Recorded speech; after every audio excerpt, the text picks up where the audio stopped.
खवातीन यूनिवर्सिटी में डीडीओ तैनाती तनाज़ा, वीसी हुक्मनामा एतराज़ात पर वापस। डॉक्टर कुलसूम पराचा ने महज लेक्चरर इशरत रियाज को ड्राइंग एंड डिसबर्सिंग ऑफिसर इख्तियारात दे दिए। तालीमी माहिरीन के मुताबिक तैनाती गैर कानूनी, कौम के मौक़िफ़ मांगने पर वीसी ने लेटर फौरी वापस ले लिया। तफसीलात जानिए मियां गफ्फार की रिपोर्ट में। अगर आप हमारे चैनल पर नए हैं तो यूट्यूब पर सब्सक्राइब, फेसबुक और टिकटॉक पर फॉलो कर लें। शुक्रिया। खवातीन यूनिवर्सिटी मुल्तान की vice chancellor doctor Kulsoom Paracha के एक हालिया दफ्तरी हुक्मनामे ने यूनिवर्सिटी के कानूनी और इंतजामी हलकों में शदीद तशवीश पैदा कर दी है। नाकिदीन का कहना है कि वाइस चांसलर की जानिब से एक लेक्चरर को ड्राइंग एंड डिसबर्सिंग ऑफिसर की जिम्मेदारियां सौंपना न सिर्फ यूनिवर्सिटी एक्ट की सरीह खिलाफ वर्जी है, बल्कि ये इकदाम इंतजामी नासमझी और इख्तियारात के गलत इस्तेमाल की अक्कासी भी करता है। Corrupt vice chancellor doctor Kulsoom Paracha के कमाऊ पोत डिप्टी रजिस्ट्रार मोहम्मद शफीक के मुताबिक इशरत रियाज नामी खातून लेक्चरर को, जो बुनियादी तौर पर शूबा शुमारियात स्टेटिस्टिक्स में लेक्चरर हैं और महज एडिशनल चार्ज बतौर एडिशनल ट्रेजरर रखती हैं, को ड्राइंग एंड डिसबर्सिंग ऑफिसर की जिम्मेदारियां तफवीज़ कर दी गईं।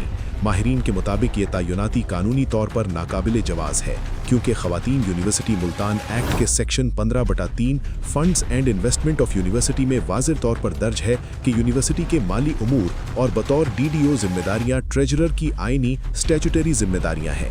कानूनी माहिरीन का कहना है कि जब एक्ट वाज़ेह तौर पर यह तय कर दे कि ड्राइंग एंड डिसबर्सिंग ऑफिसर कौन होगा, तो वाइस चांसलर किसी भी सूरत में अपनी सवाबदीद पर किसी दूसरे अफसर को ये इख्तियारात मुंतकिल नहीं कर सकती। नाकिदीन के मुताबिक वाइस चांसलर का ये इकदाम खुद यूनिवर्सिटी एक्ट की नफ़ी के मुतरादिफ है।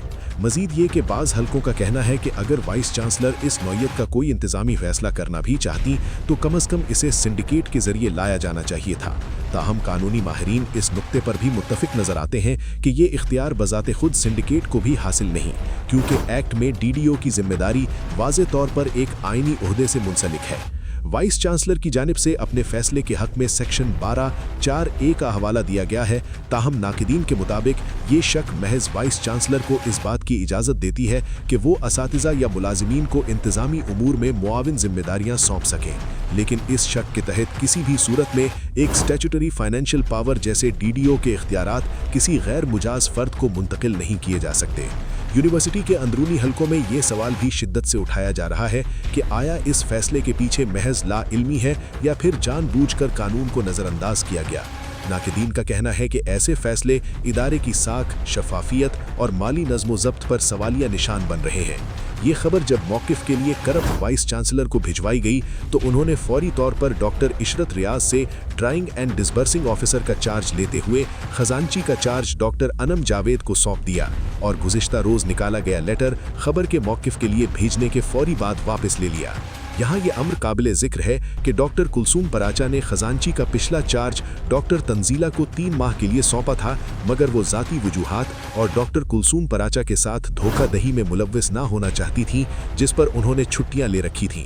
मगर डॉक्टर कुलसूम पराचा ने 3 माह से पहले ही वो चार्ज गैर कानूनी तौर पर ख़त्म करते हुए खजांची का इजाफी चार्ज डॉक्टर अनम जावेद को सौंप दिया।